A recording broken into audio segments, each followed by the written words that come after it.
નમસ્કાર દર્શક મિત્રો, નિર્ણય ન્યૂઝના વ્યક્તિ વિશેષ કાર્યક્રમમાં હું અરવિંદ સાધુ આપ સર્વેનું હાર્દિક સ્વાગત કરું છું। દર્શક મિત્રો, આપ જાણો છો એ મુજબ અમે ડેલી મહેસાણા જિલ્લા અને ઉત્તર ગુજરાતની એક નામાંકિત વ્યક્તિને અમારા સ્ટુડિયોમાં બોલાવી અને એના નામથી અને કામથી આપ સૌને પરિચિત કરાવીએ છીએ। આજે અમારા સ્ટુડિયોમાં મહેસાણા જિલ્લા કોંગ્રેસના પ્રમુખ श्री राजेंद्र सिंह जी दरबार उपस्थित है। राजेंद्र सिंह जी, आपनु हार्दिक स्वागत है। Thank you. एमनो परिचय आपीए तो एमना पिताश्री उदयसिंहजी वकील ए चाणसमांथी धारासभ्य हता अने आखा उत्तर गुजरात में एक लोकप्रिय राजकीय नेता तरीके एमनी छाप हती। एमना राजकीय वारस तरीके राजेंद्र सिंहजीए पहला चाणसमा में पछी बहुचराजी तालुका में छेल्ली 2-3 टर्म थी तालुका पंचायतना प्रमुख तरीके, संगठनना आगेवान तरीके अने गई टर्मनी आगळनी टर्ममां एक कोंग्रेसनी टिकिट पर विधानसभाना उमेदवार तरीके ए पोतानी कारकिर्दी ए जमावी छे अने ए आजनी तारीखमां भाई श्री राजेंद्र सिंह जी ए महेसाणा जिला कोंग्रेसना प्रमुख है। एमने आ प्रमुख तरीके जवाबदारी थोड़ा समय पहला ज मळी छे, पण ए एमने जे जवाबदारी मळी छे आपणे एवुं कहीए कांटाळो ताज छे अने आ ताज ए एमना माथे लई अने आ जवाबदारी ए केवी रीते निभाववाना छे અને આજની તારીખમાં એમના શું પ્રશ્નો છે એ બાબતે એમના વિચારોથી અમે આપને અવગત કરાવીશું। રાજેન્દ્રસિંહજી, આપ પ્રમુખ તરીકે આપની હમણાં જ નિમણૂક થઈ અને આપની નિમણૂક થઈ એવામાં જ મહેસાણા નગરપાલિકામાં કહેવાય છે કે 7 કોર્પોરેટરોએ રાજીનામા આપ્યા। अमुक कोर्पोरेटरो ए संगठनना होद्देदारो पर कादव उछाड़े छे अथवा आक्षेपो करे छे अने आखो माहौल आपे आपनी शक्ति ए संगठन ने विस्तारवानी जग्याए जे संगठन छे एने जाळवी राखवामां वधारे वापरवी पड़े एवी परिस्थितिनुं निर्माण थयुं छे। शुं कहेशो आप? ચોક્કસથી કહી દઉં કે મહેસાણા નગરપાલિકાનો જે પ્રોબ્લેમ છે એ કોર્પોરેટરોને એક કોર્પોરેટરને એક જ જગ્યાએ આપણે સ્થાન આપી શકીએ। બધાની માગણી હોય કે મારે કારોબારી ચેરમેન બનવું છે, કોઈ કે મારે સ્ટેન્ડિંગ કમિટી ચેરમેન બનવું છે। પાર્ટીએ જે નિર્ણય કર્યો 1 મહિના પહેલાં મ્યુનિસિપાલિટીની નવી સમિતિની રચના થઈ એ વખતે બધાએ સર્વાનુમતે આ સમિતિઓને મંજૂર રાખી હતી, પરંતુ કોઈ રાજકીય ઇશારો હોય કે કોઈને મંદુક થયું હોય અને પાછળથી સમિતિના સભ્યપદેથી રાજીનામા આપ્યા છે। એમને કોર્પોરેટર તરીકે કોંગ્રેસમાંથી રાજીનામા નથી આપ્યા અને પાર્ટીનો વિષય છે। ટૂંક સમયમાં મેં એનો નિવેડો લાવીશું। 100% आपनी बात साची के आपनो आ जवाब राजकीय जवाब है कि समितिना सभ्य तरीके राजीनामું આપવું એટલે પાર્ટીના નિર્ણયથી એ લોકો નારાજ છે તો દેખાય છે। હવે પાર્ટીના હમણાં આપનો એક કાર્યક્રમ હતો ડેરી હોલમાં, અમારા રિપોર્ટ મુજબ સંખ્યા તો સારી એવી હતી, પણ प्रदेशना प्रमुखश्री अने आपना प्रभारीश्री ए आमंत्रण छतांय त्यांथी अनेक वखत भाषणमां एवुं कहेवामां आव्युं के प्रमुखश्री आवे छे के वात थई, पण छतां आवा जवाबदार व्यक्तिओ जिल्ला कक्षानुं आयोजन होय अने पाछो पार्टीमां महेसाणा नगरपालिकाना कोर्पोरेटरमां उकळता चरू जेवी परिस्थिति होय त्यारे जवाबदार आगेवानो जो आव्या होत तो तमने ए आ आग ठारवामां मददरूप थई शक्या होत, छतां ए ना आव्या एनुं कारण जणावशो? અમારા પ્રભારી રાજીવ સાતવજી એ સંસદ સભ્ય છે। એ દિવસે સંસદનું સત્ર ચાલુ હતું। એ જ્યારે ગુજરાતમાં હાજર હોય ત્યારે બધી જ કારોબારીઓને અગત્યની મિટિંગો લેતા હોય છે, પરંતુ એ ઓલરેડી દિલ્હીમાં જ હતા અને અમારા અમિતભાઈ ચાવડા પ્રદેશ પ્રમુખ એમને પણ દિલ્હીનું તેડું આવેલું હતું। 2 દિવસથી દિલ્હી સતત હતા, આપણે ટીવી પર જોયા હશે। એટલે બે નેતાઓએ હાજરી આપી શક્યા નહોતા। હવે આપે જે પ્રમાણે વાત કરી કે આ બંને નેતાઓ જુદા જુદા કારણથી, એમના અંગત કારણોથી અથવા પાર્ટીના કારણથી અહીંયા હાજર ના રહ્યા. આજની પરિસ્થિતિ લોકોમાં કે મધ્યપ્રદેશ, રાજસ્થાન, છત્તીસગઢ જેવા રાજ્યોમાં કોંગ્રેસનો જે વિજય થયો એટલે દેશના અમુક લોકો, જે લોકો લોકશાહીમાં એવું માને છે કે વિરોધ પક્ષ મજબૂત હોવો જોઈએ, એટલે કોંગ્રેસ ત્યાં મજબૂત થઈ. આદરણીય રાહુલજી એ પહેલી વખત એ પોતાની નેતાગીરી પ્રસ્થાપિત કરવામાં સફળ થયા હોય એવું લાગે છે. અને એવા સંજોગોમાં અહીંયા આ પરિસ્થિતિ થાય કે અમુક ધારાસભ્યો નારાજ છે, અમુક જિલ્લા તાલુકા પંચાયતના સભ્યો, નગરપાલિકાના સભ્યો, સંગઠનના સભ્યો નારાજ છે.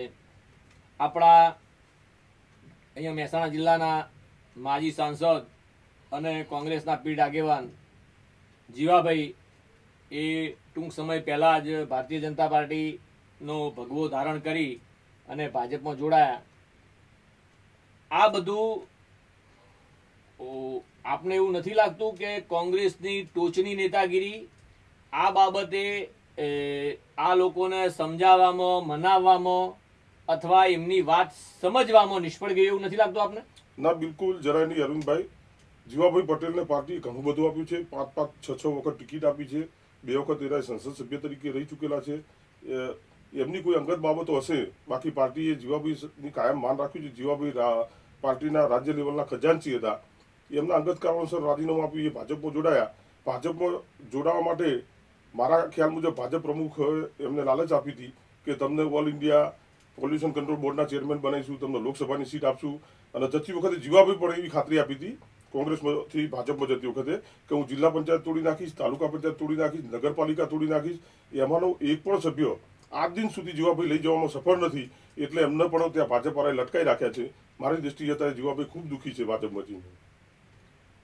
હવે જીવાભાઈ તો દુઃખી છે કે નહીં એ જીવાભાઈ જોડે વાત, પણ બીજું એક મારું પોતાનું અથવા મીડિયાનું એવું માનવું છે કે ગઈ વખતે જ્યારે જિલ્લા તાલુકા પંચાયત, નગરપાલિકાની સ્થાનિક સ્વરાજ્યની ચૂંટણીઓ આવી એ વખતે પાટીદારોનું આંદોલન એ ચરમસીમા પર હતું. અને એ વખતે એ પાટીદારો જે ભાજપથી નારાજ હતા એનો લાભ લેવા માટે કોંગ્રેસ પાર્ટીએ એ હાર્દિક પટેલ જોડે કે હાર્દિક પટેલના માણસોને કોંગ્રેસની વિચારસરણી હોય કે ના હોય અને છતાંય ટિકિટો ફાળવી અને એ કોંગ્રેસની વિચારસરણી સાથે હતા નહીં.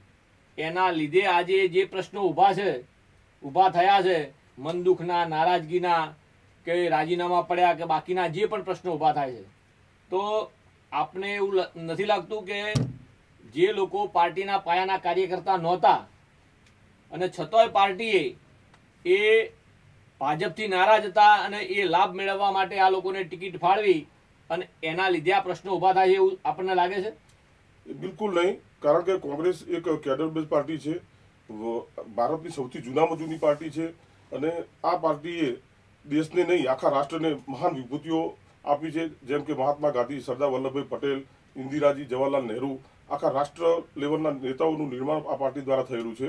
પાર્ટીની વિચારધારા હોઈ શકે, નવા આવનાર વ્યક્તિને ટિકિટ આપવી એ પાર્ટીની અંદરનો ભાગ છે, પાર્ટીના હાઈકમાન્ડનો વિષય છે. છેવટે તો તમામ કાર્યકરો કોંગ્રેસના મેન્ડેટ ઉપર જ જે લોકો આવ્યા છે નવા, કદાચ એમનામાં કોંગ્રેસની ભાવનાઓ ઉતરતા થોડી વાર લાગશે, પણ 100% એ કોંગ્રેસના મેન્ડેટ ઉપર ચૂંટાયા છે.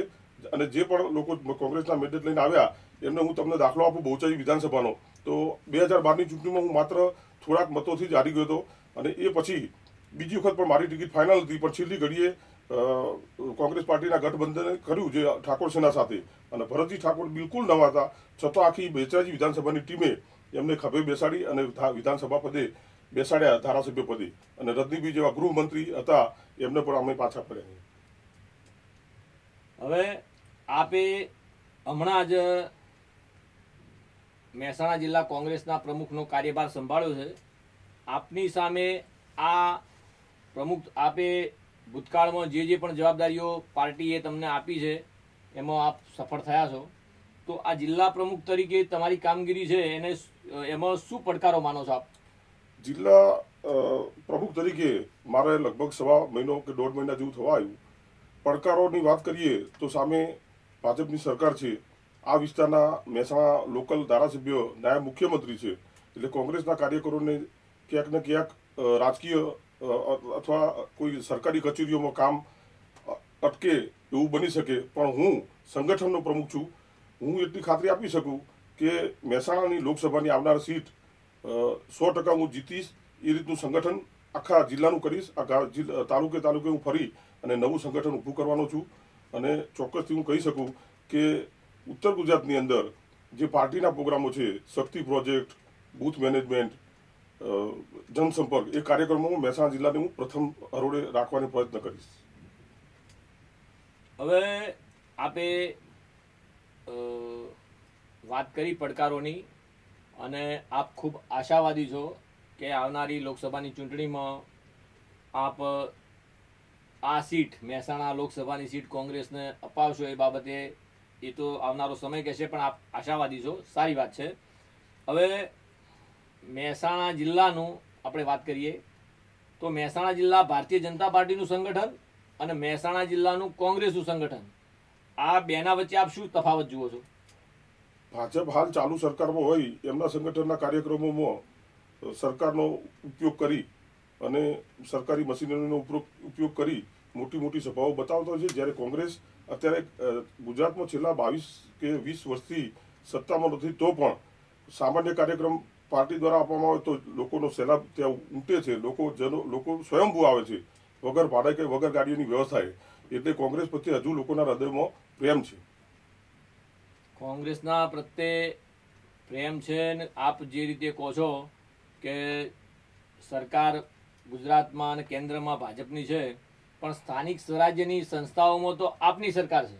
બિલકુલ. તો આપ એમાં તો સત્તામાં છો, તો એમાં આપે શું વિકાસ કર્યો, લોકો સુધી કઈ કામગીરી, લોકો સરકારની જે પણ યોજનાઓ છે કેટલે સુધી પહોંચાડી, એ પણ પ્રચાર આપ કેમ કરી શકતા નથી? જિલ્લા પંચાયતો અને તાલુકા પંચાયતોના બજેટ બહુ લિમિટેડ હોય છે. ધારો કે તાલુકા પંચાયતોના બજેટ જે આવે છે સરકારી ગ્રાન્ટો માત્ર 1.25 કરોડ કે 1.5 કરોડ જેવી જે એટીવીટીની આવે. તાલુકા પંચાયતની જે 15% દીધની ગ્રાન્ટો પણ 1.5 કરોડ જેવી આવે. એક તાલુકામાં 50, 60, 70 ગામ હોય. એક ગામને તમે ખાલી ગ્રાન્ટના હિસાબે વેચો તો ખાલી 2 લાખ જેવો વિકાસ થાય. સરકારે બાકીની બધી ગ્રાન્ટો ઉપર પ્રતિબંધ મૂકી દીધો છે. જિલ્લા પંચાયતની સત્તા ઉપર તરાપ મારી છે. એને કરવાની જે સત્તા હતી એ ઓનલાઈન કરી અને એમને જિલ્લા પંચાયતના વિસ્તૃત અધિકારો છીનવી લીધા છે. તાલુકા પંચાયતોમાં જે ગ્રાન્ટ સીધી આવતી હતી સીધી ગ્રામ પંચાયતના ખાતામાં નાખી છે. આ રીતે મોટાભાગની તાલુકા પંચાયતો જ્યારે પ્રજાએ બેસાડી છે કોંગ્રેસની, તો ભાજપ સરકાર દ્વારા નિર્ણયો કરી, પરિપત્રો જાળવી અને સંપૂર્ણ સત્તાઓ ઉપર પ્રતિબંધ મૂક્યો છે. હમણાં તાજેતરમાં જ કુંવરજી બાવળિયા જે કોંગ્રેસના ખૂબ મોટા દિગ્ગજ નેતા હતા અને એ જસદણ સીટના ધારાસભ્ય હતા, ભારતીય જનતા પાર્ટીમાં જોડાયા અને ત્યાંથી રાજીનામું આપ્યું ને બાય ઇલેક્શન થયું. પેટા ચૂંટણીમાં ખૂબ જ જંગી બહુમતીથી એ કોંગ્રેસના ઉમેદવારને હરાવીને જીત્યા. જે એક વાતાવરણ કોંગ્રેસ તરફી બનતું હતું, એ વાતાવરણને બ્રેક નથી લાગી? ના, એકાદ સીટ હાર જીતથી કોઈ ફરક પડતો નથી. આખા રાજ્યો જ્યારે 3 રાજ્યોમાં કોંગ્રેસ જીતી હોય એટલે દેશની પ્રજાનો માહોલ બદલાઈ ગયો છે. નરેન્દ્રભાઈએ જે ખોટા વચનો અને વાયદા કર્યા હતા એનાથી લોકોનો ભ્રમ ભાગી ગયો છે. અને આ 3 જે રાજ્યો હતા એ ભાજપના ગઢ જેવા ગણાતા હતા, મધ્યપ્રદેશ, છત્તીસગઢ અને રાજસ્થાન. ત્યાં કોંગ્રેસે જોરદાર કમબેક કર્યો છે અને આશા રાખું કે આવનારા સમયમાં લોકસભાની ચૂંટણીમાં પણ કોંગ્રેસ ગુજરાતમાંથી સારામાં સારો દેખાવ કરશે. આપે જે કુંવરજી બાવળિયા સાહેબની વાત કરી, કુંવરજી બાવળિયા અમારા માટે સન્માનનીય વ્યક્તિ છે અને રહેશે. પરંતુ એમણે જ્યારે પાર્ટી છોડી, હવે એ વિસ્તારમાં સતત 6 ટર્મથી ધારાસભ્ય અને સંસદ સભ્ય રહ્યા હોય એટલે સ્વાભાવિક છે કે એમનું એ વિસ્તારનું સંગઠન મજબૂત હોય. અને સામે અમારા અવસરભાઈ નોકિયા, કોંગ્રેસ પાર્ટીએ એક પ્રામાણિક ઉમેદવાર ઉભો રાખ્યો હતો. એને પણ સારામાં સારા વોટ લાવી અને જોરદાર ટક્કર આપી છે કુંવરજીભાઈને. કારણ કે કુંવરજીભાઈ આગળ એમનું નામ બહુ નાનું ગણાય છતાં પણ એમને બહુ સારી ટક્કર આપી છે. હવે અલ્પેશભાઈ ઠાકોર એ ઠાકોર સેનાના આગેવાન હતા અથવા છે અને રાહુલ ગાંધીની આગેવાની હેઠળ એ કોંગ્રેસમાં જોડાયા, પછી કોંગ્રેસના ધારાસભ્ય બન્યા.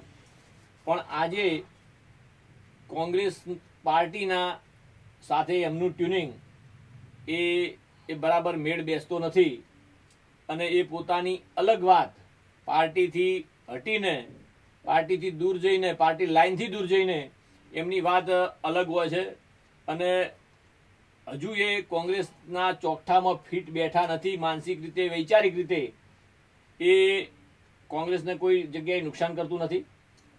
જી બિલકુલ નહીં, કારણ કે એમને જ્યારે ટિકિટ આપી, ઠાકોર સેના જ્યારે કોંગ્રેસમાં જોડાઈ અને સામાજિક સંગઠન દ્વારા અલ્પેશભાઈ આખા ગુજરાતમાં લોકપ્રિય થયા હતા અને જ્યારે એમણે કોંગ્રેસ સાથે જોડાણ કર્યું, રાધનપુરમાં એમને ટિકિટ આપી. રાધનપુરમાં ઘણા બધા જૂના માણસો હતા, છતાં પણ એ ધારાસભ્ય બન્યા એટલે કોંગ્રેસ પાર્ટીમાં ફિટ થતા એવું તો ના કહી શકાય. દરેકના પોતાના સમાજનું પણ કામ કરી શકે માણસ. કોંગ્રેસની વાત આવે તો કોંગ્રેસ પાર્ટી એમને બિહારના પ્રભારી બનાવ્યા છે, એમની કદર પણ કરી છે અને એ કામ પણ કરે છે. બિહારના પ્રભારી તરીકે એમને જે નોન ગુજરાતી બાબતે જે એક સ્ટેટમેન્ટ આપ્યું એના લીધે બિહારના બાય ઇલેક્શનમાં બાકીના બધામાં એમને એ જે પ્રભારી તરીકે જે જવાબદારી છે છતાંય સાઇડલાઇન કરવામાં આવ્યા. એટલે એ બાબતે ખુદ રાહુલજી પણ નારાજ છે અને આખું સંગઠન નારાજ છે એવા મીડિયાના રિપોર્ટ છે. શું કહેશો આપ? કોઈ નારાજ નથી. પાર્ટીમાં તો હંમેશા ચાલ્યા કરે. આ સામાજિક પ્રશ્ન છે, એમને કોઈ રાજકીય મંચ એટલે કે કોંગ્રેસ પાર્ટીના મંચ ઉપરથી કોઈ એમને નિવેદન આપેલું નથી. એમનું વ્યક્તિગત નિવેદન હોઈ શકે બિહારીઓ બાબતનું, બાકી કોઈ રાજકીય પ્રોગ્રામ, કોંગ્રેસના રાજકીય પ્રોગ્રામમાં એમણે કોઈ ક્યારે આવું નિવેદન આપ્યું નથી. હવે નીતિનભાઈ પટેલ મહેસાણાના ધારાસભ્ય છે, આપ મહેસાણા જિલ્લા કોંગ્રેસના પ્રમુખ છો.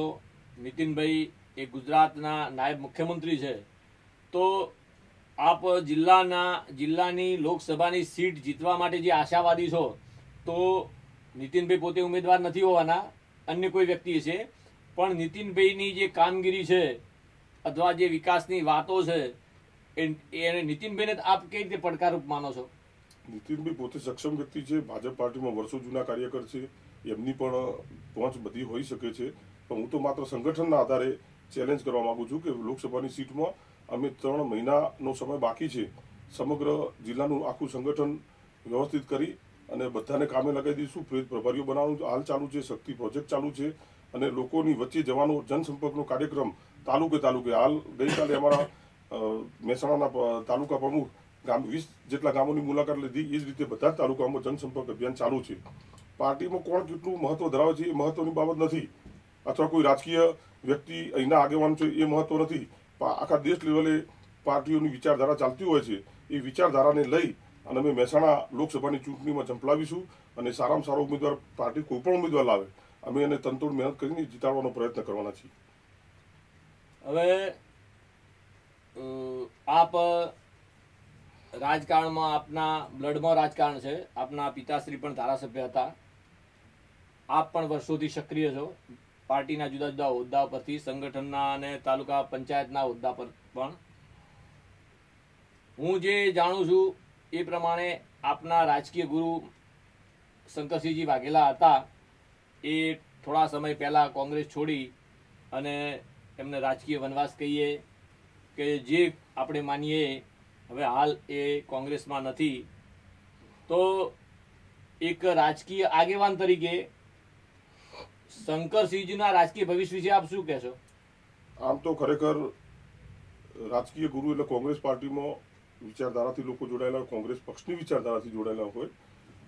પોતાને કોઈ પણ નિર્ણય કરવા માટે દરેક વ્યક્તિ સ્વતંત્ર હોય છે. એમને ક્યાંક એવું લાગ્યું હોય અને પાર્ટી એમને છોડી હોય, બાકી કોંગ્રેસ સિવાય ક્યારેય કોઈ સારા આગેવાનનો વિકલ્પ નથી. પાર્ટી છોડવાથી માણસની ઇમેજ બદલાય છે, ખરડાય છે, લોકો સ્વીકારતા નથી.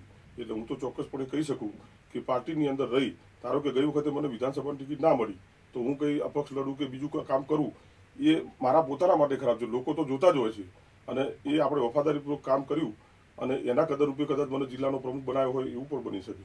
એટલે પાર્ટીની વિચારધારા મહાન છે, વ્યક્તિ કોણ છે એ મહત્વનું નથી.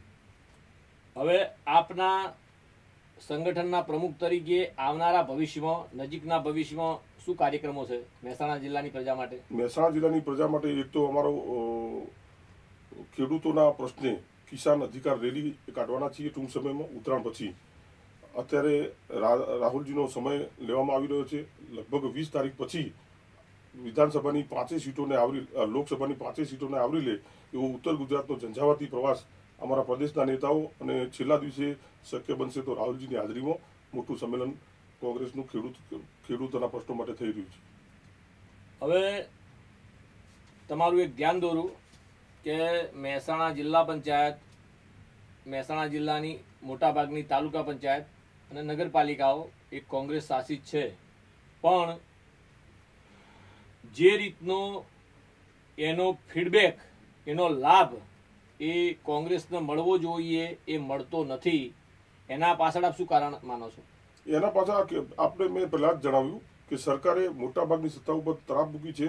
લોકોની અપેક્ષાઓ ઘણી બધી હોય, પણ જિલ્લા પંચાયત અને તાલુકા પંચાયતનું માધ્યમ જ નાનું છે.